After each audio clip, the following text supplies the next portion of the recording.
মায়েরা বন্দুকটা এরকম আমাদের পায়ের কাছে রেখে বলেছিল, ইসলামী ছাত্র শিবিরের যে সোনালী অতীতের কথা শুনেছি, ইসলামের যে সোনালী অতীতের কথা শুনেছি, আজকে এই পল্টন ময়দান আমরা ইয়ারমুকের যুদ্ধ দেখলাম।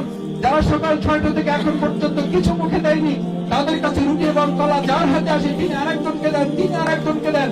সবশেষে যখন আমরা যাদের মুখে গুলিয়ে চালিয়েছি, আমাদের সামনে নিয়ে এসে যখন বলছে, ভাই আপনারা তো সকাল থেকে আমাদের কাছেই আছেন, আপনাদেরকে তো আমরা কিছু খাইতে দেখি নাই, নেন আমাদের খাবারটুকু আপনারা খান।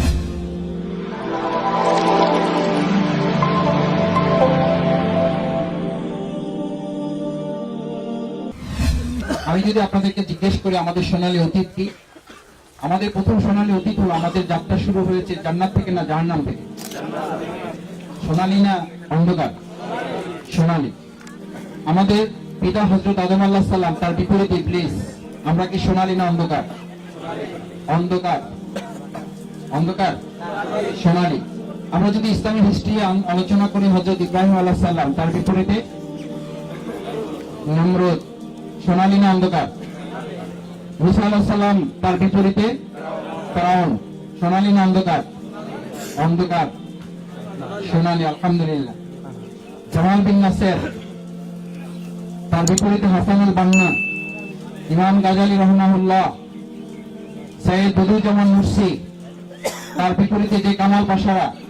আমাদের সোনালী না অন্ধকার? সব মিলে যদি এক কথায় আপনাদেরকে বলি, আপনারাই একটা লাইন মুখস্থ প্রায় আপনাদেরকে, আপনারা নিজেরা শুনুন, আমাদেরকে শুনুন।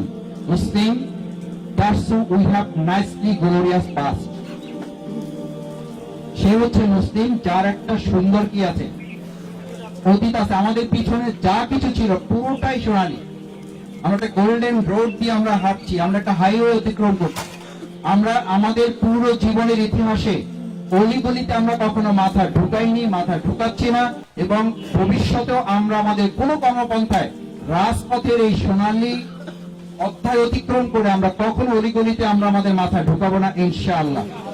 অলিগলি অনেক, একটা রাজপথের পাশ দিয়ে দেখবেন প্রায় ছোট ছোট করে লেখা থাকে, ডানে মোড়, বামে মোড়, সামনে চিকন রাস্তা, বামে অমুক রাস্তা, তমুক রাস্তা। কিন্তু মেইন রাস্তাটা যিনি অতিক্রম করেন তাকে একটু সাহস নিয়ে স্পিডে গাড়ি চালাতে হয়।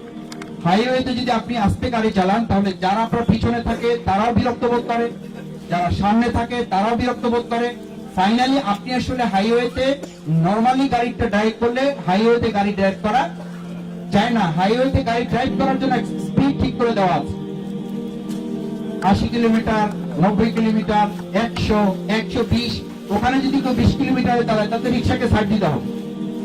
মুসলিম উম্মার অতীত হচ্ছে আমাদের রিক্সাকে সাইড দেওয়া না, বরং আমরা যারা আছি আমাদের এই রাজপথকে অতিক্রম করে আমরা সামনের দিকে এগিয়ে যেতে চাই। এটা হচ্ছে আমাদের সোনালী অতীত, ইনশাআল্লাহ। 2 নম্বর হচ্ছে, আপনি দেখুন আমরা যে সোনালী অতীত অতিক্রম করে আসছি, সেই অতীত অনুসারে এমন একটি অনুকরণের রাস্তা আল্লাহ তাআলা আমাদেরকে দিয়েছেন। আমাদের রাস্তা হযরত খুবাইব রাদিয়াল্লাহু তাআলা আনহু।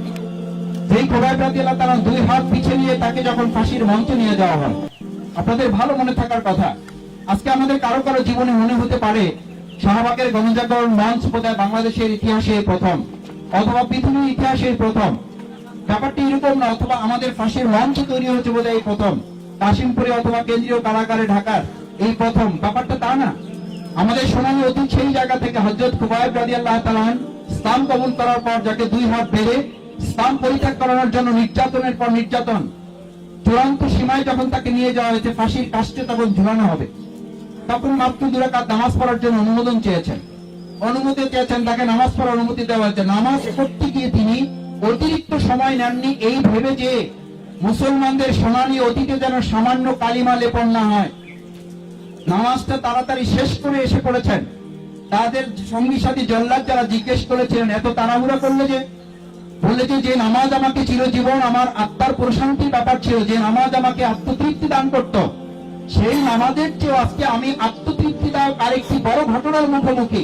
সুতরাং নামাজের সময় ক্ষেপণ করে আমি আমার সেই চূড়ান্ত আত্মতৃপ্তিদায়ক সময়ের কাছে আমি আর কোনো বিলম্ব করতে চাইনি। আর তোমরা যাতে মনে না করো যে মুসলিমরা মৃত্যুকে ভয় পায়, মৃত্যুর ভয়ে আমি আমার নামাজকে দীর্ঘায়িত করেছি। এই মুসলিমদের সোনালী অতীতে আমি 1 চুল পরিমাণে কালিমা লেপন করতে চাইনি বলে নামাজটি তড়িঘড়ি করেছে। না হলে যে নামাজ আমাকে চিরদিন আত্মতৃপ্তিতে ভরে রাখতো, এই এক নামাজে আমি আমার পুরো জীবন শেষ করে দিতাম। সুবহানাল্লাহ। এই হচ্ছে আমরা কাস্তি গ্লোরিয়াস পাস, এই হচ্ছে সোনালী অতীত, এই হচ্ছে আমরা। হযরত খুবাইব রাদিয়াল্লাহু তাআলা আনহুকে যখন ফাঁসির মঞ্চে নিয়ে যাওয়া হয়, তখন তার হাতে ডান পাশে উল্লেখ করা হলো হাদিসে কুদসি বর্ণনায়, সিরাত ইবনে হিশামের বর্ণনা, হাতে তালি দিয়ে নাচে গে উলঙ্গ মহিলারা নৃত্য করে এটাকে উৎসবে ফেস্টিভ্যালে পরিণত করার চেষ্টা করেছে। আমাদের গণজাগরণ মঞ্চ থেকে আপনার কাছে আজকে মনে হয়, বা কখনো কখনো কারো মনে হতে পারে, অথবা কাউ আপনাকে মনে করিয়ে দিতে পারে যে আমাদের দেশে যদি ৭১-এর মতো কোনো ঘটনা না হতো তাহলে শাহবাগের মঞ্চ হয়তো তৈরি হতো না। আমি যদি আজকে সেই ভাইদেরকে অথবা ইতিহাস পর্যালোচনায় তাদের সামনে তুলে ধরি যে আমাদের সোনালী অতীত আজকে ৭১ সাল থেকে শুরু হয়নি, ৪৮-৪৭ থেকে শুরু হয়নি। ইসলামের সেই পূর্বযুগ রাসূল করিম সাল্লাল্লাহু আলাইহি ওয়াসাল্লামের প্রতি যারা ঈমান এনেছিলেন, খুবাইব রাদিয়াল্লাহু তাআলা আনহুকে যখন এরকম শাহাদাতের মঞ্চে ফাঁসিতে ঝুলানো হবে তখনও একই রকম শাহবাগের মঞ্চ হয়নি, কিন্তু সেই জামানায় আরব্য জাহিলিয়াতের অন্ধকার যুগে তারা মঞ্চ তৈরি করে আমাদের সোনালী মঞ্চকে অন্ধকার করতে চেয়েছে। বাট ফাঁসির কাষ্টে হাসি মুখে ঝুলে খুবাইব রাদিয়াল্লাহু তাআলা আনহু যে আলোর ঝলকানি ছিটিয়েছিল, সেই আলোর ঝলকানি ওখানে থেমে থাকেনি। এটা কেন্দ্রীয় কারাগার আমাদের কাশিমপুর কারাগার পর্যন্ত বিস্তৃত হয়ে খুবাইবের এই সোনালী অতীতকে এখনো পর্যন্ত আল্লাহ তাআলা দয়া করে আমাদেরকে দিয়ে এখনো তা আলোকিত করে রেখেছেন। That's who we have nicely glorious past. That is Muslim. এই হচ্ছে আমাদের সোনালী অতীত। সম্মানিত ভাইয়েরা, দ্বিতীয় যে কথাটি আমি বলতে চাই আপনাকে, এই ক্ষেত্রে আমাদের আরেকটি বড় জিনিস হচ্ছে দুনিয়া বিমুখ জীবন। মুসলমানদের সবচেয়ে বড় বৈশিষ্ট্য ছিল দুনিয়া বিমুখতার পরিবর্তে তারা পরকালীন জীবন ধারণ করেছেন। আবু উবাইদার কথা সবাই জানেন। তিনি যখন খলিফাতুল মুসলিমিন ওমর ফারুক রাদিয়াল্লাহু তাআলা আনহুর সময় মাত্র কিছুদিন উনি ইসলাম খলিফার দায়িত্ব পেয়েছেন, খলিফাতুল মুসলিমিন ওমর ফারুক রাদিয়াল্লাহু তাআলা আনহুর স্ত্রী খুব আবেগ আপ্লুত হয়ে খলিফার সামনে গিয়ে বললেন, স্বামী, আমাদের জন্য ঈদের সময় কোনো কাপড় কেনার প্রয়োজন নেই, অন্তত আমাদের ছেলেমেয়েরা কান্নাকাটি করছে, তাদের জন্য যদি একটু সামান্য নতুন কাপড়ের ব্যবস্থা করা যায়, যে বেতন আপনি পান সেই বেতন দিয়ে তো আমাদের কাপড় কেনার কোনো অংশ এখান থেকে গ্রহণ করা যাবে না, আমাদের কোন রকম সংসারটা চলে। আমার বাচ্চাদের জন্য আপনি চাইলে কোষাগার থেকে আবু উবাইদা বাইতুল মাল সম্পাদক ফাইন্যান্স মিনিস্টার তার কাছে একটা অ্যাপ্লিকেশন করেন, তিনি যেন আমাদেরকে ১ মাসের আগাম বেতন কি করেন, প্রদান করেন।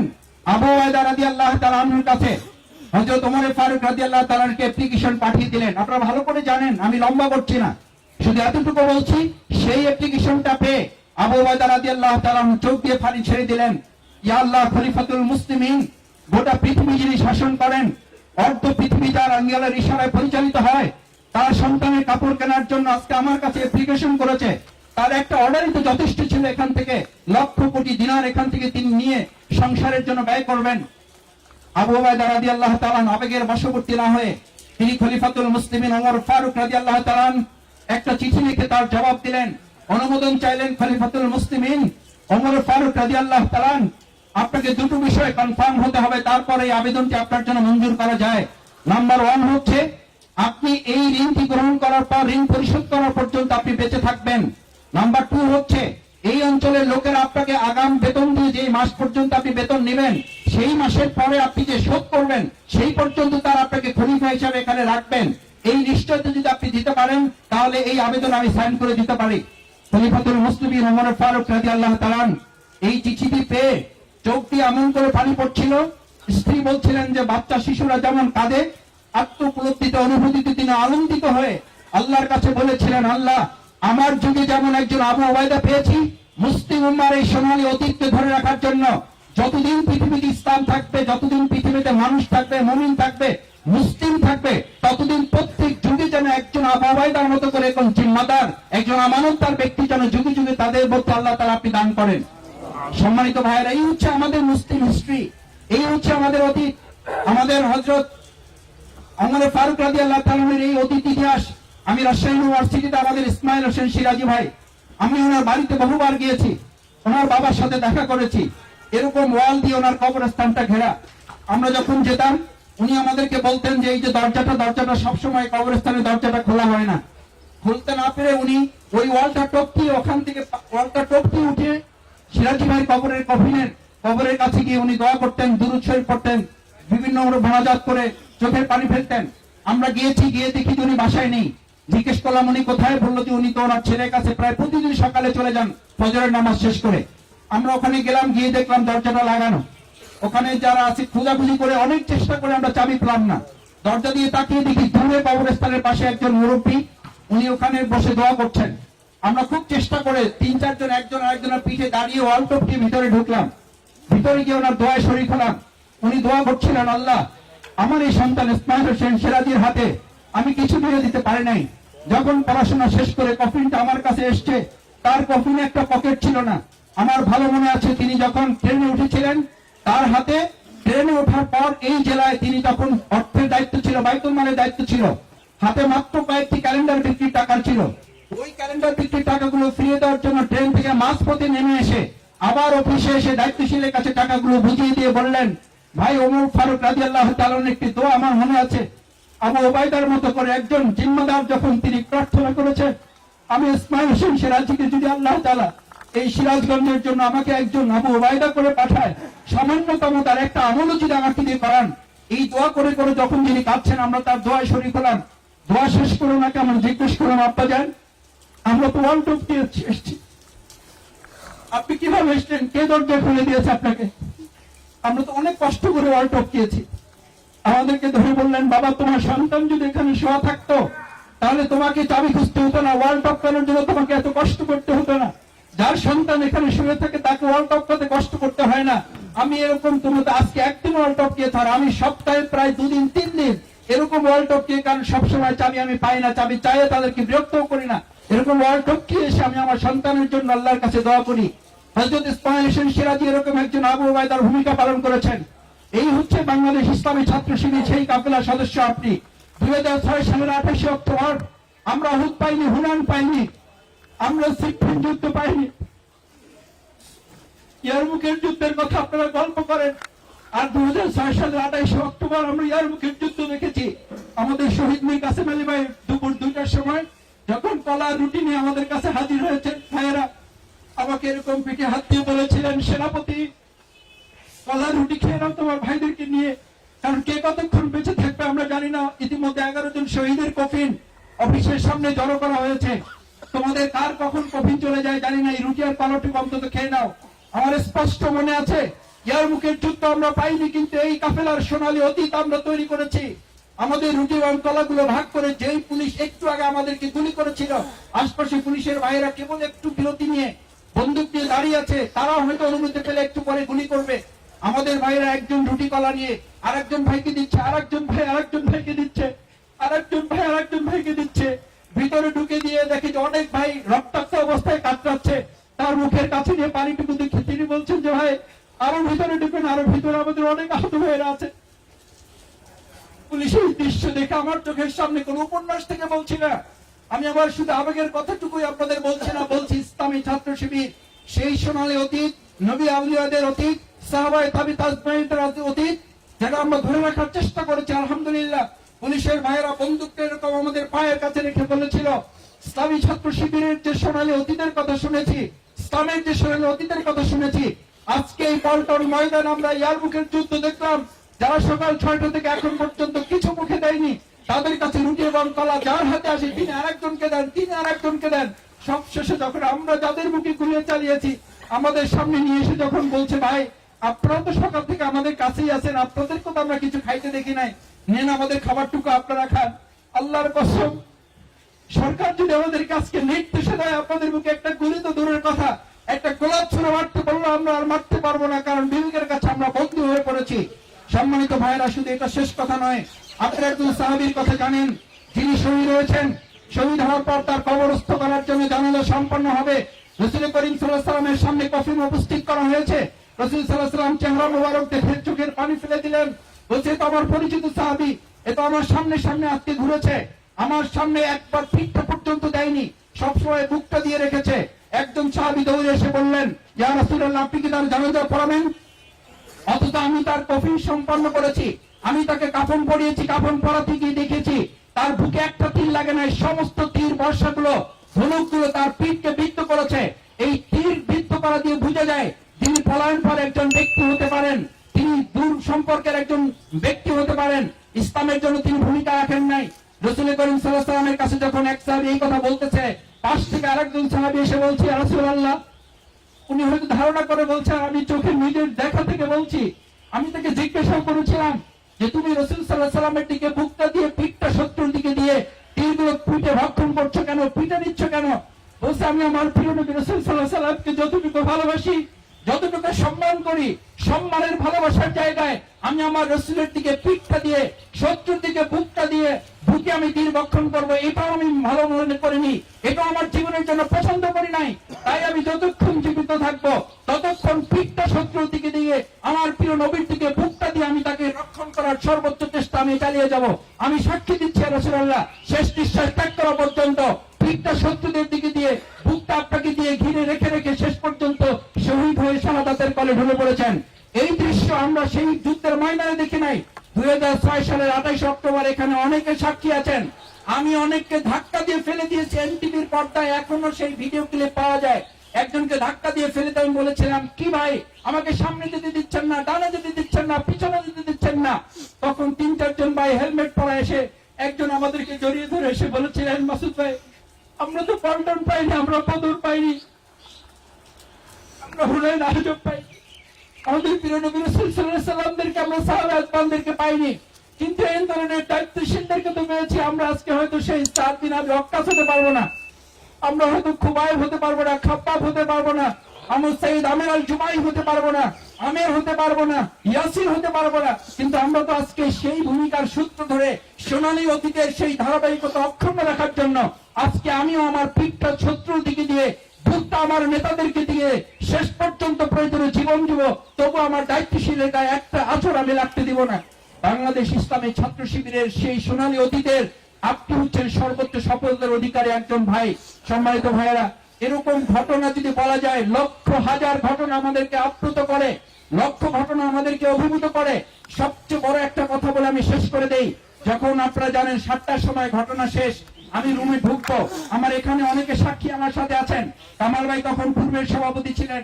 আমি যখন রুমে ঢুকতে যাব, কেবল অফিসে, কেন্দ্র অফিসে 48 পুরানো পল্টন একে রুমে পা রেখেছি, দোতলায় নিচতলা আমাদের প্রকাশনা অফিস ছিল। প্রকাশনা রুমে গিয়ে দেখি 11-12টা ছেলে এরকম গড়াগড়ি দিয়ে, কারো প্যান্ট আছে, কারো হাফ প্যান্ট পরা, জাঙ্গিয়া পরা, লুঙ্গি কেউ ছিঁড়ে গেছে, কারো জুতা নেই, গেঞ্জি নেই, পরনে কিচ্ছু নেই। আমাকে শুধু একজন বললো যে ভাই আপনাদের শুধু অর্ডারের অপেক্ষা আছি, এগুলোকে সব ভিতর থেকে ধরে নিয়ে আসছি, এগুলোকে একটা সব আজকের এখানকার জালিম এক একটা বড় বড় আমাদের ভাইদেরকে তারা নির্যাতন করেছে, মেরেছে, সেই জায়গা থেকে নিয়ে আসছি। আপনি ভালো করে মনে রাখবেন, আজকে আমাদের বিরুদ্ধে যারা অভিযোগ তুলেন, আমরা আমাদের কারো কারো উপরে জুলুম করে ফেলি, আমরা নির্যাতন করি, আমাদের প্রতিপক্ষকে আমরা ঘায়েল করার চেষ্টা করি, আজকে সেটি বড় নমুনা হয়ে আছে। সেই 11 জন ভাইকে আমি তখন, আমরা কয়েকজন ভাই মিলে বলেছিলাম, এই 11 জন যে অমুক দল করে, তমুক দল করে, ছাত্র মৈত্রী করে, কি তার গায়ে লেখা আছে, আপনি যদি কিছু করবেন তো যুদ্ধের ময়দানে করবেন, এখানে ধরে নিয়ে এসে কেন? তারপর তাকে আমরা জিজ্ঞেস করেছি, তোমার পকেটে যদি টাকা না থাকে টাকা নাও। রিক্সা তুলে দিয়েছি, ভ্যানে তুলে দিয়েছি, সিএনজি তুলে দিয়েছি। আমার ভালো মনে পড়ে, সেই পরের 2 বছর পরে 11 জনের মধ্যে আমাদের 3 জন সাথী হয়েছে, একজন সদস্য হিসেবে শপথ নিয়েছে। আমাদের সোনালী অতীত মক্কা বিজয়ের এই দৃশ্য আমরা পাইনি, কিন্তু মক্কা বিজয়ের এই স্বাদ আমরা গ্রহণ করেছি।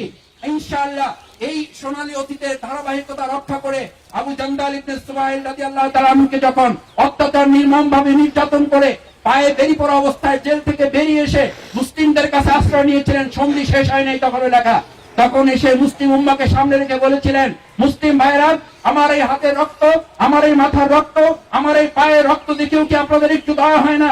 আমাকে আবার আমার পিতা সোহাইল তাদের কাছে ফেরত যাচ্ছে, আবু জান্দালকে কি আপনারা আবার শত্রুর হাতে তুলে দেবেন?